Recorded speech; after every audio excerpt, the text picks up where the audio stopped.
Mini Test 7. You will hear a phone conversation between two friends. First, you have some time to look at questions 1 to 5. Now listen to the conversation and answer questions 1 to 5. Hi, is that you, Dorothy? Leon, are you okay? Where are you? Hey, Dorothy, I'm okay. I wanted to call you and tell you I couldn't make it to the park with you. I'm sorry to hear that. Are you okay? Oh, yeah. It's just that I've come down with a really bad headache. Actually, I have some stomach pains too. I think it must have been something I ate for lunch. For the headache, you should sit down and relax. If the stomach pain is not too bad, maybe drinking some soda will help. Actually, I did, just a few minutes ago. You know, I really wanted to meet you at the park, but... Oh, Leon, don't worry about me, okay?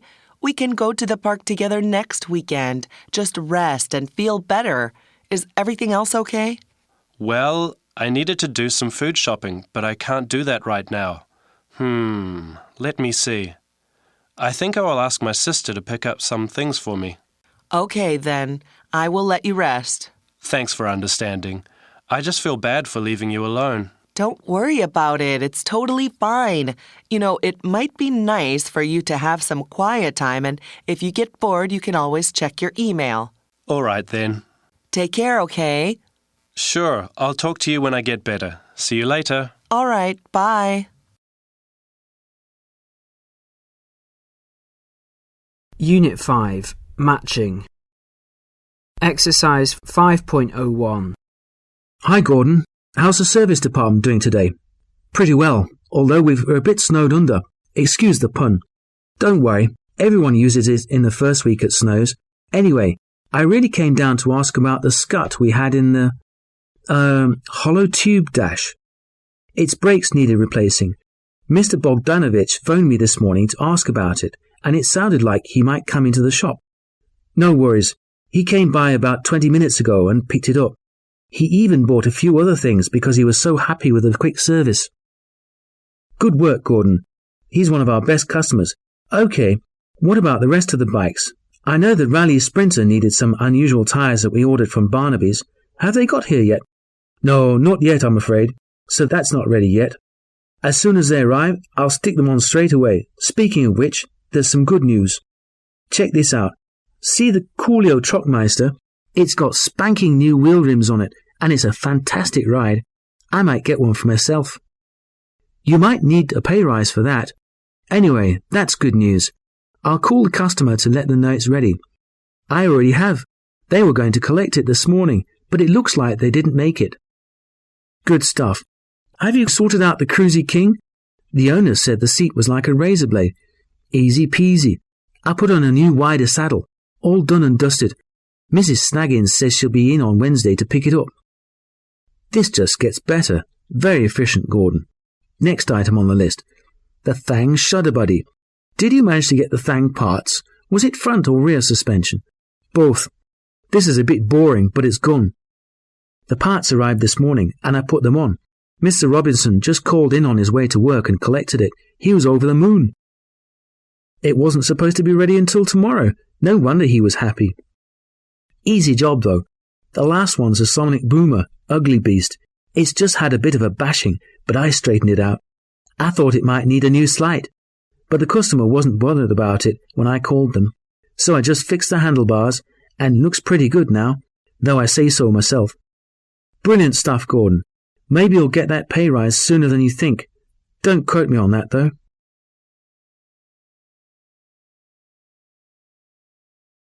Exercise 5.02. Hello everybody, I'm here to show you around the Arthur Bertram Memorial Hospital, where you'll spend the next 6 months doing some of your training. As you can see, here on the first floor there's reception. I'm sure you'll get to know Betty and Zach, our amazing receptionists. If you ever get lost, just call those guys. The hospital has 9 floors in total, although I doubt you'll be using the top floor. That's where we keep medical supplies. You shouldn't really be going to the stores area. You'll probably start off with a stint in the X-ray department, which can be a bit depressing with all those broken bones and other nasty things they discover there, but you will love Dr. Striebkin. He's a wonderful doctor and a great teacher. The department is on the 4th floor, but Dr. Streebkin's office is the 3rd floor, next to the orthopaedic ward.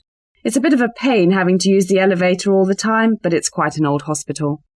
One of the best equipped wards is the children's ward. It's actually very new. It's only in its 6th year, so it's the baby of the hospital.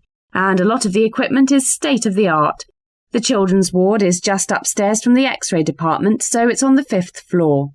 Speaking of just upstairs from reception here is the physiotherapy unit. We're very lucky to have some of the world's leading physiotherapists, and we've just had a new aquatherapy pool put in. No swimming allowed by medical students. I notice some of you are doing your first 3 weeks in the eye department, so you'll get a great view of the city when you're not busy, that is. It's on floor 8, so you can get some good exercise if you use the stairs. On the 6th floor, you'll find medical records, though it's unusual for you to go there. Hospital porters collect and deliver any paper records, but in reality you'll get most information on the computer database. The IT guys are on the 7th floor, just so you know. Now let's go to the most important part of the hospital, the canteen. Exercise 5.03. Hi Bob, I hear you're running the Teaching Skills summer course. I might be interested in coming along if that's okay, but I'm not sure if I'll be able to make it every day. Yes, it was a big success last year. We're doing it again. It's a lot less intensive this time, though, so you might be able to come along to most of the sessions. Can you give me the details then? I hear it starts on Tuesday the 2nd. Well, actually, the teachers are arriving on that day. Things get underway the day after. The induction session is on the first Wednesday. Excellent. Can I come along to that? Oh, definitely. It's a good idea, actually, because you get to know everyone before they start to form mini cliques and hang out with the same people for the rest of the course. That's just like our students. Oh, yeah. Maybe we don't change that much after school after all. Anyway, on Thursday we had the first set of seminars, which are my favourite sessions. There's nothing scheduled on Fridays, so a lot of people do their own thing, mostly prepare for the next session. Some of them went cycling last year, and 2 guys went windsurfing. Nice. I'm busy on Fridays. What about the weekends? Well, on the 6th, there's a session called Teaching. We put the teachers in groups, and they have to come up with a great lesson. It sort of takes you back to your teacher training days. You can come along to watch that. You could critique some of the lessons if you like. No problem. What about the next Saturday? Is there teaching then too? Nope, although that's a pretty good idea for next year. No, on the 13th we've got more seminars. When does everyone leave? People leave on Monday because there's always such a good party on Sunday the 14th, so they sleep it off and then leave the next day. Aren't there some lectures? Yeah, they're on the 2nd Tuesday. I'm giving one on the silent method this year. I'm really getting into that. I'm sure I'm supposed to ask if you speak during that. You're only the millionth person. Anyhow, the next session is feedback. That's on Thursday. Feedback? Shouldn't that be the last session? That's what we thought last year, but this time we want to be able to change the second seminar session in response to the feedback session. Exercise 5.04. A large part of what we're trying to do this year is transform our students from being teacher-dependent to being independent learners, or at least more independent than they used to be. One of the toughest changes they have to make is just realising that learning facts by heart is not enough if they're going to succeed when they go abroad to study. At the moment, their system in essence requires them to learn large quantities of facts by heart and then regurgitate these in tests. We need to train our students not to expect to get everything from their teacher, to start to see their teacher as more of an enabler and a mentor. Of course, the teacher is going to be a source of information, but that is not by any means their sole role. You can divide the transformation into 5 stages: cultural awareness, confrontation, challenge, reassurance, and consolidation. We'll go into more detail later on, but here's a brief outline. The cultural awareness stage requires awareness on the part of you, the teachers. I'd say the longer you've been teaching, particularly out here, the better you will be at this. That's not to say younger or newer teachers can't do this. For those of you who've taught in many other countries, this may well not be new at all. Moving on to stage 2, confrontation. This sounds quite aggressive, But it's just showing teacher-dependent students that their current learning strategies are inadequate for dealing with genuinely high-class education. They have to be confronted with situations they can't cope with. This sounds a bit Dickensian, but in my experience it's actually a great deal of fun, although it absolutely has to be handled sensitively. The next stage, which I call challenge, is the one nearly all teachers gain most satisfaction from. It leads on from the previous stage, challenging students to find different approaches to problem solving and learning. Now let's move on to the reassurance stage. There's no doubt that some students will be feeling a bit left out, a bit confused, because their learning world is beginning to be turned on its head, and that's tough. What we've found here is that by showing them not only that the new approaches work, particularly by analysing examples from various similar programmes at our schools abroad. Having students see evidence of the effectiveness of this programme is a great way to make use of our global network of schools and of those educational situations. The final stage, although you could say this process never really ends, is the consolidation phase. It's essential that you work with the students to combine the strategies and approaches from both worlds, if you like, the memory-centred approach and the approach which places more emphasis on active thinking and creativity. These skill sets complement each other, and it's vital you concentrate on this combination during the consolidation stage.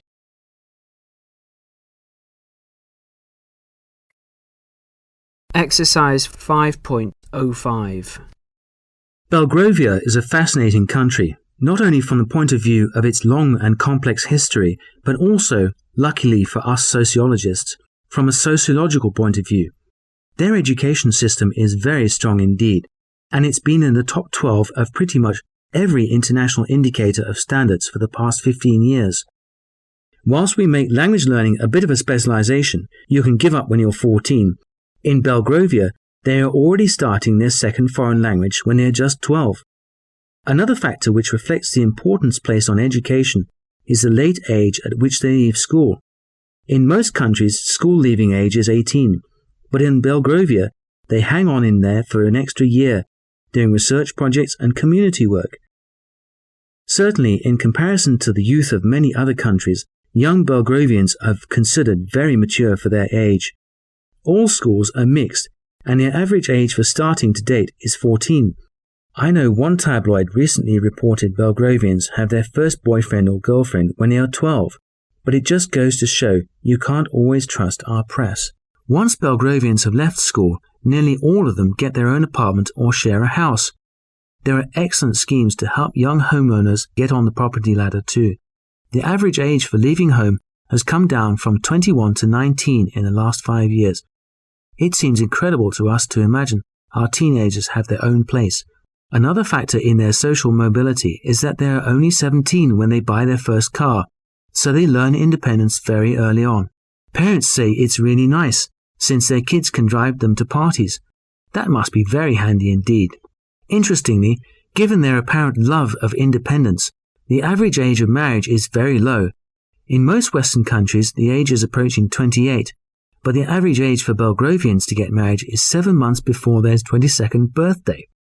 With that statistic, you might expect sky-high divorce rates, like in the UK or the US, where rates can be 35 per 100, or even higher. Yet again, the Belgravians surprise us. Only 1/5 of marriages end in divorce. It sounds almost like a paradise on earth, but it must be said that the economy is based on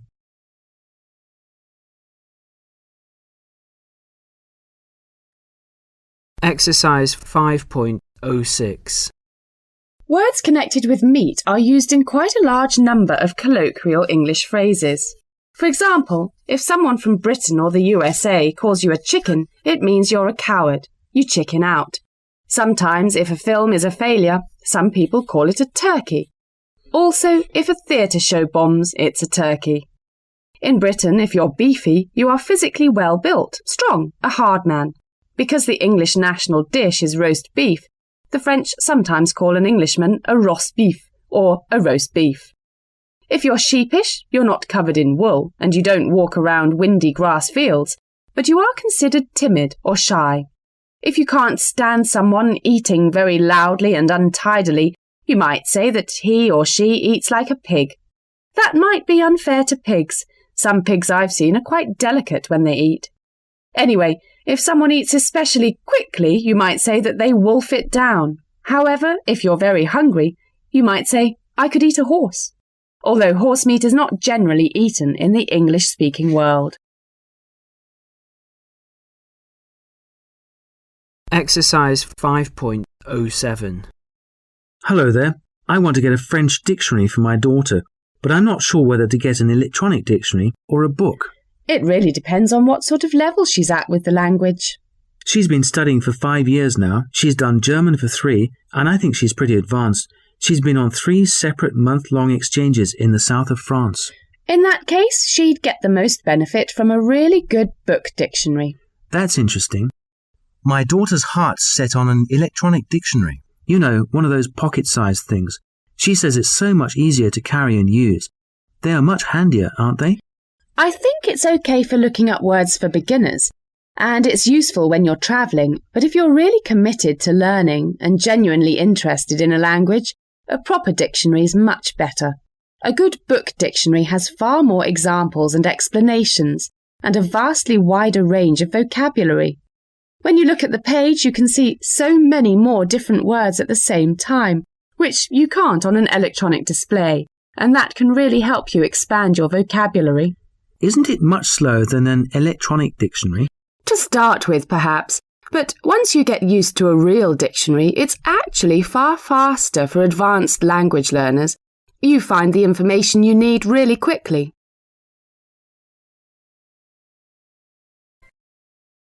Exercise 5.08. OK, you convinced me. So which dictionary do you think I should get? For advanced learners, there are really only 2 serious options. Neither of them cheap, I'm afraid. That's OK. It's a good investment, I think. Is that the Webster's dictionary, the black and green one? That's it. And next to it you can see on its side the Branston's dictionary, the red and blue one. Is there much to choose between them? There is, although both of them are excellent in their way. In general, I'd say the Webster's is slightly trendier, sort of more streetwise, so their examples, their definitions are more up to date. The Branston's dictionary is sort of misleading in its appearance. You can take pages out and add some, and you can get updates sent to you every year for no extra charge if you register on the website. How often? Every year. It's a really good feature. The Branston's looks like it's less academic in tone than the Webster's because it's in a binder, but in fact the opposite is true. That's interesting. Someone told me one of them comes with a CD or something. Yes, that's the Branston's. It's at the back in a thick envelope. Oh no, hang on. Tell a lie, it's the Webster's. It's a pronunciation guide. I think it's a bit of a gimmick, but it's in the price, so it doesn't do any harm. So you'd say the Branston's is a bit more academic, if perhaps a bit old-fashioned? Generally speaking, you can find a broader selection of the different forms of the words, but the downside to that is that it can be a bit convoluted. I like getting all that detail, but not everyone needs all that extra baggage, if you know what I mean. The Webster's is slightly more lucid in its explanations. It uses plainer English and French, so that's a plus for a lot of people. You've been extremely helpful. I must tell the manager. From what you've said, I think the one I'll buy is the...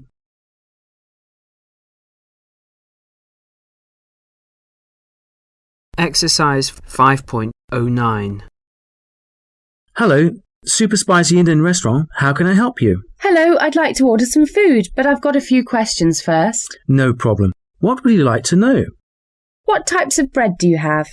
We have quite a few different varieties, but our most popular are chapatis, naan bread, and we also have poppadoms. What's the difference between them? Chapatis are just a simple round bread. It's flat. It's baked in an oven. If you want something that is similar but not quite as simple, naan bread is slightly spicy. What about the poppadoms? They're very thin and crispy, fried in hot oil. I suppose they're more like crisps than bread. Thanks for that. What type of curry have you got? We've got dozens of types of curries, and not all of them are actually Indian. If you don't like spicy curry, chicken korma is a good one. It's a mild curry with chicken and coconut. The sauce is delicious. Our Rogan Josh is quite spicy. It's a lamb curry. Do you like lamb? I love lamb. For our next curry, we've taken the recipe from Thailand. Our Thai seafood curry is really popular. It's quite unusual, and it's got prawns, fish, and potatoes in it. I know potatoes aren't seafood, but they taste wonderful with the fish and prawns. Some of my friends are vegetarian. Do you have any vegetarian dishes? You might like to try our tofu and vegetable curry. That's tofu and vegetables served in a spicy sauce. You could have some bhajis with that. What's a bhaji? Oh, that's vegetables coated in flour and fried in oil. Our bhajis are pretty spicy, actually very spicy. We also do soft drinks. Do you deliver, or do I have to come to collect? Yes, we deliver. If you live within a radius of 3 miles, delivery is free for orders over £10. You can come and eat at the restaurant if you like. Thanks very much. I'll speak to my friends and I'll call you back in a few minutes. Thanks for calling. Goodbye.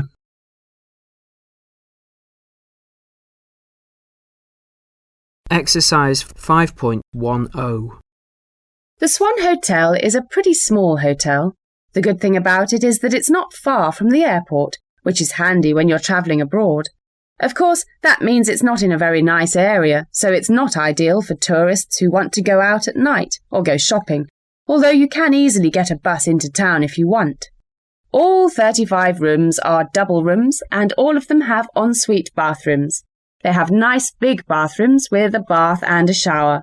Each room also has a normal TV, a trouser press, and a safety deposit box for keeping your valuables in.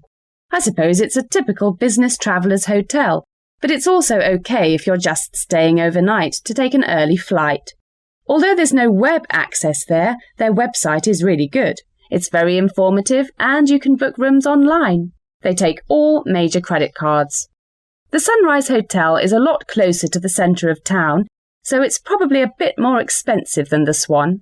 It's within walking distance of Theatreland and the big shopping centres. If you don't want to go out, you can stay in and watch satellite TV. There's a honeymoon suite if you're feeling romantic. They serve a really huge English breakfast too. All the bathrooms are en suite, if a little on the small side. Every room has a broadband internet connection, although you have to pay a small charge for that. Oh, if you really want some luxury, book the honeymoon suite. It has a jacuzzi. Also, all the rooms have free movie channels on the TV, which is good if you're feeling a bit tired. It's a bit strange, though. You can only pay in cash or by cheque. It's a long way to the airport, though. The Backpacker Hotel is a budget hotel pretty near the centre of London. They say they're only 2 minutes from the underground station, but you have to walk quite quickly. I reckon it's about 10 minutes, but that's still good. You can take the underground when your flight lands, although it takes more than an hour to get there. It's a long way. They've got 60 rooms, which are quite basic but warm. They have shared bathrooms, so if you want ensuite facilities, you'll have to go elsewhere. They don't have an internet connection in your room, but they have a little room which they call their business centre. It has a fax machine and an internet connection if you want to plug in your laptop. That's pretty good for a cheap hotel. They take cash only.